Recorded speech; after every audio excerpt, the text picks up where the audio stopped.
Wyoming Territory, 1879. The wind curled cold fingers through the cottonwoods outside Elk Hollow when they measured her for the wedding dress and called her too tall. Aven June stood stiff in the back room of the dry goods store, chin lifted, spine straight, while the dressmaker's tape pulled tight across her shoulders. 6 feet and half an inch, murmured Mrs. Enderby with a little cluck of disapproval. No wonder he changed his mind. Aven did not flinch. She had grown used to the whispers. Her height had drawn stares since she was 12, and now at 26, she had stopped hoping men would look up to her with anything but discomfort. But this had been different. This time there had been a promise. Until Clay Mercer took one look at her in the white muslin and muttered, "I cannot do this," before walking out the church doors 2 weeks ago. He left her humiliated, alone, and squarely the talk of Elk Hollow. She had not cried in public. Not once. But the silence at the boarding house, the way the other women stopped speaking when she entered the dining room, those things had chipped at her. And the worst part? She had believed for a moment that Clay saw past her height, that he might have loved her. She had even practiced saying his name with hers. Now she walked the fields outside town in the early evenings under the wide Wyoming sky where no one could see her try to breathe through the hurt. That was where she met him. He was repairing a broken fence along the edge of his land a few miles outside Elk Hollow. His shirt sleeves were rolled up, and his hands were thick with dirt and calluses. A quiet sort of man, with a lean strength and slow movements that said he did not rush for anyone. He looked up when she passed by, nodded once, and went back to hammering. The next evening he was there again. On the third evening she stopped. "You always fix fences at sundown?" she asked, arms crossed over her chest. He wiped his forehead with the back of his hand and shrugged. "Only the ones that keep letting the cows out." She raised an eyebrow, half smiling despite herself. "That many cows? Enough to make me tired." He stepped back from the post and offered a hand. "Name's Nolan Jessup." "Aven June," she replied, shaking it. His grip was steady. No hesitation when he looked her in the eye. "Figured," he said, glancing toward town. "Heard what happened." Her stomach dipped. She turned to go. "I do not need pity." "I was not offering any," he said simply. That kept her still. Nolan reached down, picked up another plank. "You want to talk, I can listen. You want quiet, I can give you that too." She stayed. Over the next week, she found herself walking further each evening, reaching his fence line just as the sun began to drop. Sometimes they spoke. Sometimes they did not. He worked, and she sat on the overturned pail near the gate, skirt tucked under her legs, watching the horizon or the way his hands moved when he tied wire. He never once looked uncomfortable beside her. Never once glanced down like he was measuring her size against something. One day she brought cornbread. "Made too much," she said, placing it beside his toolbox. He took a bite, nodded. "Best thing I have eaten in months." She felt warm in her chest the entire walk home. 2 days later, he was waiting with 2 cups of coffee. "Borrowed Miss Lella's percolator," he said gruffly. She smiled and sat beside him on the split log. Their shoulders barely touched, but it felt like something anchored inside her for the first time in weeks. "Why are you out here alone?" she asked one evening, voice quiet. Nolan took a breath. "Wife died 5 years back. Fever. Left me with 2 boys. Aven's eyes widened. "You have children?" He nodded, gaze lowering. "Rhett is 8. Rory just turned 6. They were staying with their aunt in Cheyenne. She wrote me last week, said she could not manage them anymore. They are coming home tomorrow." Her breath caught. "You are raising them alone?" He gave a small nod. "Trying." Aven looked out over the pasture. "That must be hard." "It is," he said, "but worth it." There was no bitterness in his voice, just quiet truth. She stood, brushing dust from her skirts. "Well, you will need help. Someone around to make sure they do not burn the house down." He looked up at her, brow furrowed. "You offering?" "I am not saying yes," she said, lips twitching. "But I'm not saying no." That night, she could not sleep. Her heart was too full of things she had not felt in years. Usefulness, maybe. Or the start of something steadier than attraction. Something that looked a little like hope. The next morning, she walked the dirt road to the Jessup homestead. Nolan was out front, bending beside a wagon, brushing dust off two boys with hair the same dark brown as his. Rhett was thin and serious-eyed. Rory clung to a stuffed rabbit with one ear missing. Nolan looked up when he saw her. The boys turned too curious. "I brought stew," she said, lifting the pot in her hands. "And extra bread." Rory's face lit up. "Do you have pie?" "No," she said, crouching to meet his eyes. "But if you help me unpack, maybe tomorrow." Rhett studied her. "You were tall." Aven smiled. "So are the best trees." Nolan chuckled, deep and warm. "Boys, this is Aven. She might be helping us out now and then." Rhett nodded solemnly. Rory reached for her hand. And just like that, she belonged somewhere again. Over the next week, she became part of their rhythm.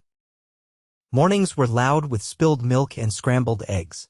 Afternoons brought laundry and schoolwork at the table while Nolan worked the fields.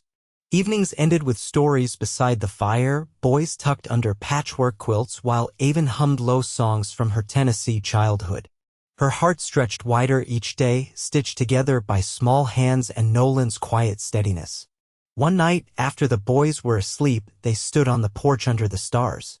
"I never thought I would feel wanted again," she said softly. Nolan turned to her. "You were never the problem, Aven." She looked up at him, the wind tugging a strand of hair across her cheek. He reached up, brushed it back gently. His hand lingered a moment longer than it needed to. Her breath caught. "I should go inside," she whispered. "You could stay," he said, voice barely above a murmur. She searched his face. "Is that what you want?" "I want you here," he said. "With us." "With me." She stepped forward, heart pounding. "Then I will stay." And in that quiet, star-washed night, something real began. Not rushed, not perfect, but honest. And full of love waiting to grow. The first frost came early that year, dusting the fields in a pale hush that crackled underfoot before sunup. Aven pulled her shawl tighter as she walked the rows behind the barn, a basket hooked over her arm, searching the low vines for the last of the squash. Her breath showed in front of her, white and thin. Inside the house, the boys were still asleep. She had tucked them in late after Rhett's stomach cramps kept him curled on the settee while she brewed a tea of fennel and mint. Nolan had sat beside him, rubbing his back in slow circles, his jaw tight with worry. Aven had not spoken much, just passed him the mug and rested a hand on his shoulder as she moved past. He leaned into it like he hadn't meant to. Now, as the sun crept up the far ridge, she spotted Nolan walking from the far paddock, a slat of fence balanced on one shoulder. His hat shaded his eyes, but she could see the line of his mouth, thoughtful and drawn. He noticed her and adjusted his path. "You're up early," he said, setting the plank on the porch with a low thud. "I wanted the last of the vegetables before the frost ruins them." She shifted the basket to her other arm. "Rhett sleep through the night?" Couple of times he stirred. "But he's resting now." Nolan stepped down from the porch, glancing toward the barn. "You don't have to do all this, you know." "I know," she said, not looking at him. "But I want to." He nodded once, then picked up a small pile of kindling. "Fire's low. Come in when you're ready." Inside, the warmth hit her like a held breath. Rory was curled in the crook of the hearth with his rabbit boots still on. She bent and slipped them off, brushing a bit of straw from his hair. "You're kind with them," Nolan said from behind her. "Not just patient. Kind." She straightened, brushing her hands on her skirt. "They make it easy." "No, they don't." She turned to face him. "You're right. They were wild the first few days. But they've settled. Because of you." He looked at her then, and something passed between them, slow-moving, like spring thaw. "I taught school back in Tennessee," she said, voice quiet. "Before I came west. You never said. You never asked." He nodded, and then, "Why'd you leave?" She hesitated, then folded her arms. "My sister married a man in Laramie. She got sick not long after. I came to help her. By the time she passed, her husband had remarried. There wasn't room for me anymore." Nolan didn't speak.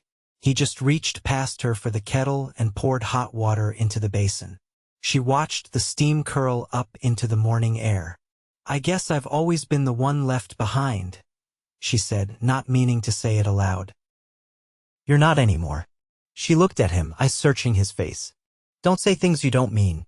"I wouldn't." They didn't speak for a while. The boys stirred in the next room and she moved to the stove to start breakfast. Nolan stood in the doorway watching her crack eggs into the skillet. "Rory told me you sang to them last night," he said. "He asked for a song. I didn't think you'd mind." "I don't." It helped. She stirred the eggs, not turning around. "I used to sing to my niece. I was closest with her. When her fever broke, she said she heard my voice in her dreams." Nolan stepped further into the room. "You ever think about having children of your own?" "I did. Before." She paused. "Not much lately." His voice was low. "You should." She turned then. "That's not up to me, Nolan." He held her gaze. "Maybe it is." Neither of them spoke after that. The eggs hissed in the pan and the sky outside turned pale gold. That evening, after dishes were washed and the boys had run themselves quiet in the pasture, Aven stood out by the clothesline, pinning up the last of the wash. The wind had picked up, carrying the scent of pine and the faint singe of chimney smoke. Nolan came up behind her, holding a folded blanket. "Found this in the barn loft. Might be warmer than what we've got on the line." She took it from him, their fingers brushing. "Thank you." He didn't move away. "I've been thinking." She looked up at him, unsure. "I can't offer much," he said, "but I can offer a place where you're needed. You already made this house feel like it breathes again." She swallowed hard, heart rising. "That's not the same as being wanted." "I know," he said. "So let me say it plain." He reached for her hand. "I want you here, Aven. Not just for the boys. For me." Her throat tightened. He continued, voice steady.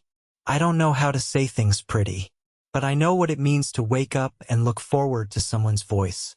To see her hands in the bread dough, or her shadow in the doorway, and feel like things make sense again." She stepped closer, the wind tugging at her skirt. "I don't need pretty. I just need true." He touched her cheek. "Then stay. Not as a helper, as mine." She leaned into his hand. "I'll stay." He bent his head, and their foreheads touched, quiet and still. Behind them, Rory laughed in his sleep through the open window. And in the hush of that Wyoming dusk, with the frost beginning to silver the fields, a promise passed between them, soft as breath, sure as the land beneath their feet. The snow came in early November, soft at first, then steady. Nolan had moved the herd to the sheltered pasture down by the creek, and Aven had boiled bone broth with rosemary to keep the boys warm from the inside. The house grew quieter in winter, the kind of hush that settled deep between the walls, broken only by Rory's humming or Rhett's pencil scratching on his slate. Aven had taken to teaching them arithmetic in the mornings, using corn kernels for counters and old seed catalogs to practice reading. Nolan built a small bench beside the hearth for writing lessons, and when the boys weren't using it, Aven sat there to mend. The bench had a groove worn into the edge where Nolan's hand rested when he watched her sew. They hadn't spoken again about the promise made near the clothesline. They hadn't needed to. She wore it like a second skin now, felt it in the way he watched her thread a needle or the way his hand lingered on her back when she passed behind him. When he came in from the cold, he always looked for her first. That morning, she found him in the barn, oiling the yoke of the sled. The horses shifted in their stalls, tails swishing, the scent of hay thick in the air. "You're planning something," she said, folding her arms. He didn't look up. "Boys need a tree." "A tree? For Christmas time. We always had one when I was little. Figured they ought to, too." She stepped forward, brushing a bit of sawdust from the edge of the sled. "You ever cut one yourself?" He set the cloth down. "Not since my father passed." "Then let's go." He looked at her, surprised. "Now?" She pulled her gloves tighter. "The snow's fresh, and the boys are with Mrs. Enderby today. If you wait, the good ones'll be buried." They hitched the horses and packed a blanket, a small hatchet, and a tin of dried apples. Nolan drove, reins loose in his gloves, while Aven sat beside him, her scarf tucked under her chin. The road narrowed as they left the fields behind, tall pines rising on either side, their branches heavy with snow. Sunlight broke through in places, casting long blue shadows. After a while, Nolan slowed the sled and turned off the path. They walked the rest of the way, boots crunching through the crust, breath showing in soft puffs. Aven stopped beneath a cluster of firs, brushing snow from her sleeve. "That one," she said, pointing. "It's full, but not too tall." Nolan laughed under his breath. "You calling something too tall?" She narrowed her eyes at him, but her mouth curved. "Touché." He chopped it clean in 6 swings. They tied it with twine and hauled it back to the sled, both of them flushed from the cold and the effort. By the time they returned to the homestead, the sun had slipped behind the ridge and the boys had returned, cheeks pink from the cold. Rhett's eyes widened. "That's for us?" Nolan nodded. "We'll trim it tomorrow." That night, Aven opened her trunk and pulled out a bundle wrapped in linen. Inside were scraps of blue gingham, old buttons, and a small tin filled with dried orange slices. The boys gathered close as she showed them how to thread twine through each button, tying them around the tree branches. Rory hung his rabbit's missing ear on one of the lower boughs and declared it lucky. Later, while the boys slept, Nolan found her seated at the hearth, a small wooden star in her hands. "Made that?" he asked, kneeling beside her. "Carved it last winter. Didn't know what for." She passed it to him. "Now I do." He took it, turning it gently between his fingers. "You filled every empty space in this house. I don't know how I got through the days before." She met his eyes, her voice quiet. "You didn't. You just survived them." Nolan set the star on the mantel, then reached for her hand. "I don't want just surviving anymore. I want years with you. Good ones. Hard ones too, if it comes to that." She held his hand tighter. "I can do hard. I've done hard. I want the good." "We'll build it," he said. "Slow and steady." She nodded once. "I'd like to take your name." He looked at her, something breaking open in his face. "You sure?" "I am." He kissed her then, not rushed, not unsure. She leaned into it, her hand resting against the side of his neck, the firelight catching the curve of her cheek. Outside, snow fell again, soft as breath. Inside, the house held its warmth. The wind shifted in late December, carrying with it the sharp bite of the high plains and the smell of frozen sage. Aven stood at the woodpile in a thick wool coat she'd let down at the hem to fit her frame, stacking split logs into the crook of her arm. Nolan had gone out early to check the creek's edge where the cattle-watered ice had formed in the night, and he'd muttered something about needing to break it before noon. Behind her, the door creaked open and Rhett stepped out, rubbing his arms. "You're not wearing your scarf," she said, not looking up from the wood. "I don't like how it scratches. Scratchy keeps your throat from freezing. Go get it."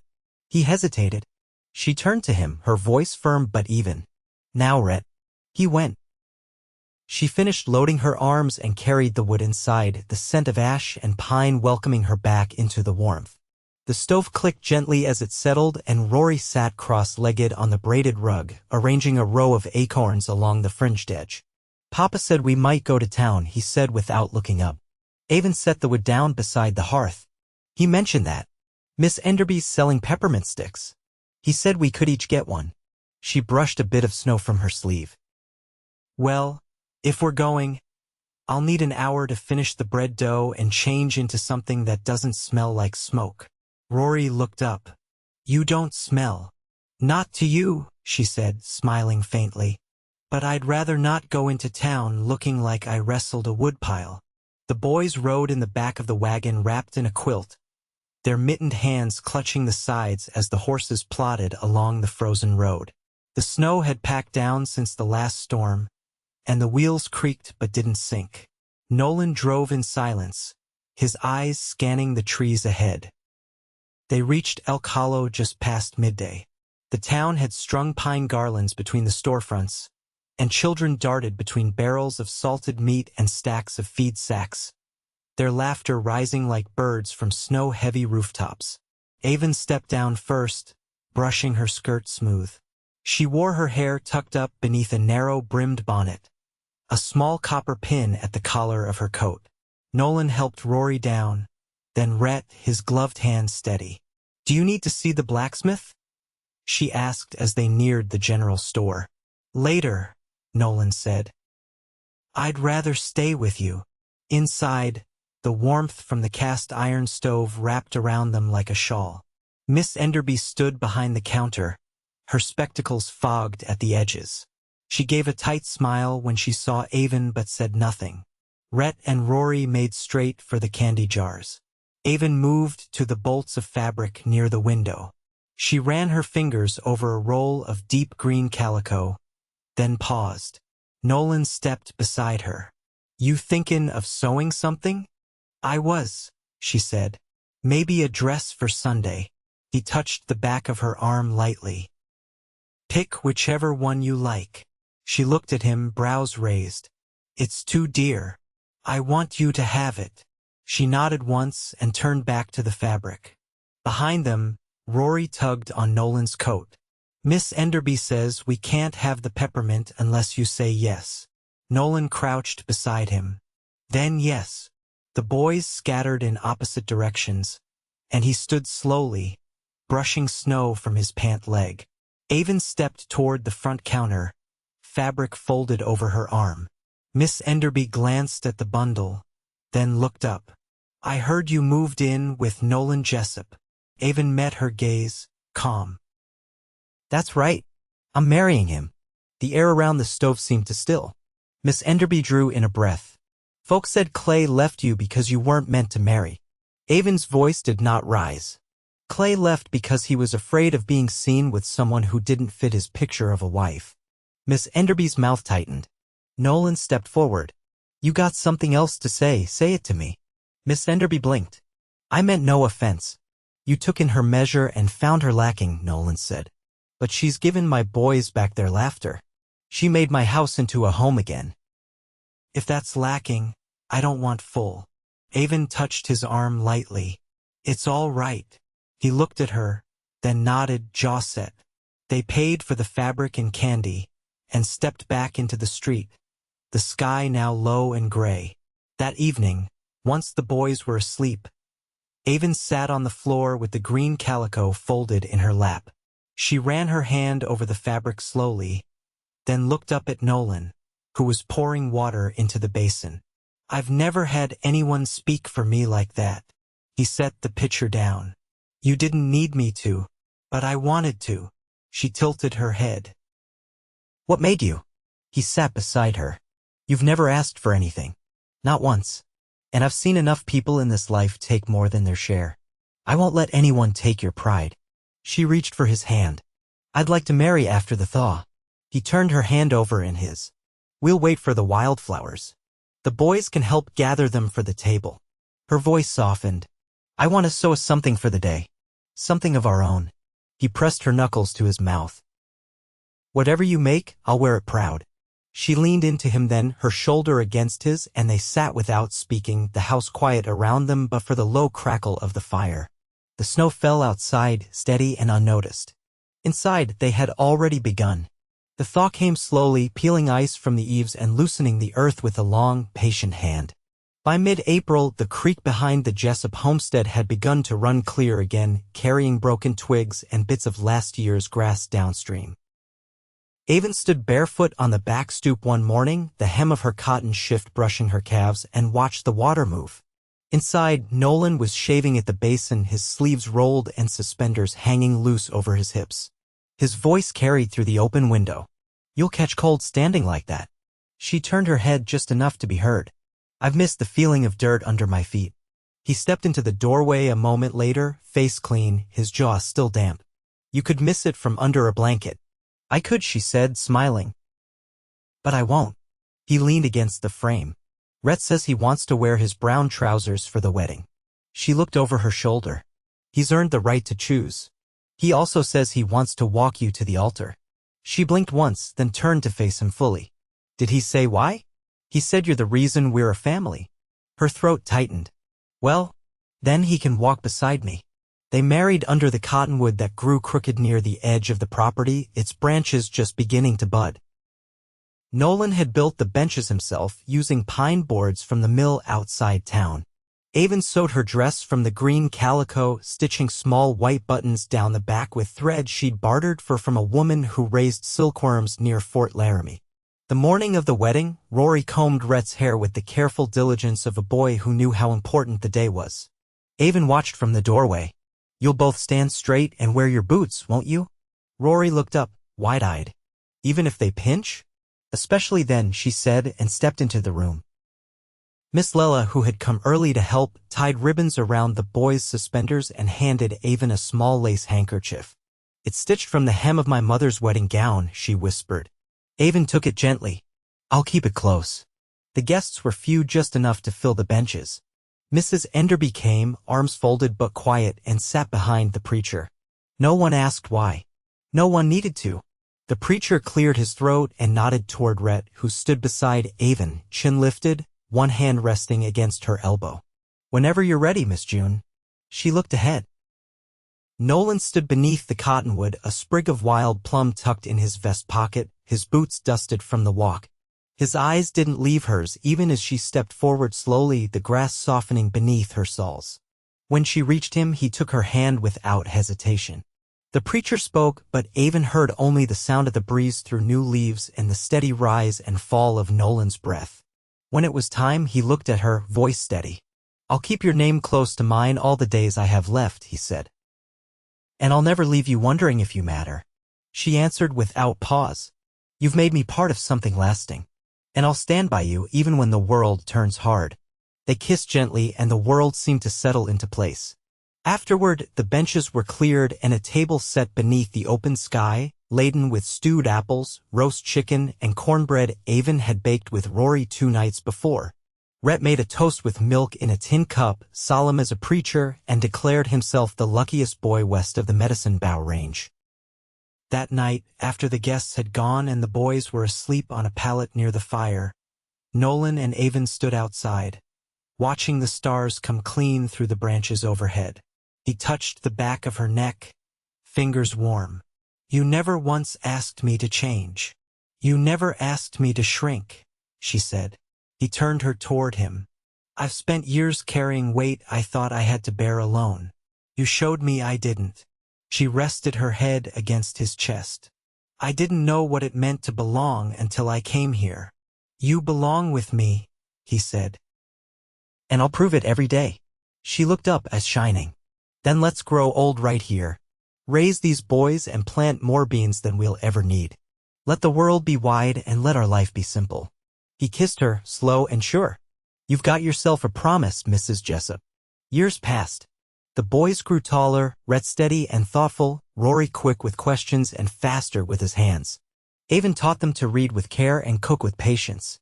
Nolan taught them to build fences that didn't sag and how to listen for the sky's warnings.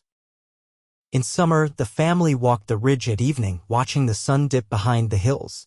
In winter, they lit extra candles and told stories in low voices while the wind rattled the door. They had more harvests, some lean, some generous. They lived through hailstorms and dry spells, through laughter and fever, through days when the work felt endless and nights that never quite cooled. But through it all, they stayed close. They held hands when no one asked them to. They danced slow on the porch some evenings to music only they could hear.